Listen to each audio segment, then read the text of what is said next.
Saudara, Komandan Pangkalan Utama TNI Angkatan Laut dan Lantamal 9 Ambon kerahkan prajurit untuk penanggulangan korban bencana gempa yang terjadi di Saumlaki, Selasa 10 Januari 2023.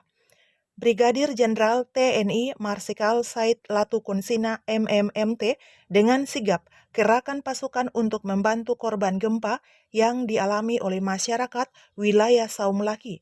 Dan Lanal Saumlaki mengerahkan prajurit TNI Angkatan Laut Lanal Saumlaki untuk menyebar membantu korban gempa yang terjadi tadi malam.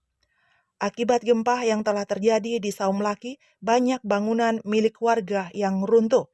Akibat gempa Laut Banda, magnitudo 7,9 pada koordinat 7,73 derajat lintang selatan, 130,23 derajat bujur timur, dari mulai pukul 03:43 waktu Indonesia Timur dan dinyatakan telah berakhir pada pukul 05:00 waktu Indonesia Timur.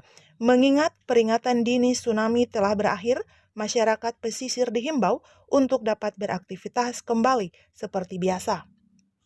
Saya Febiola Lilipori, pembaca berita. Demikian laporan Bung Feja, wartawan media berita sumbernews.com dari Saumlaki.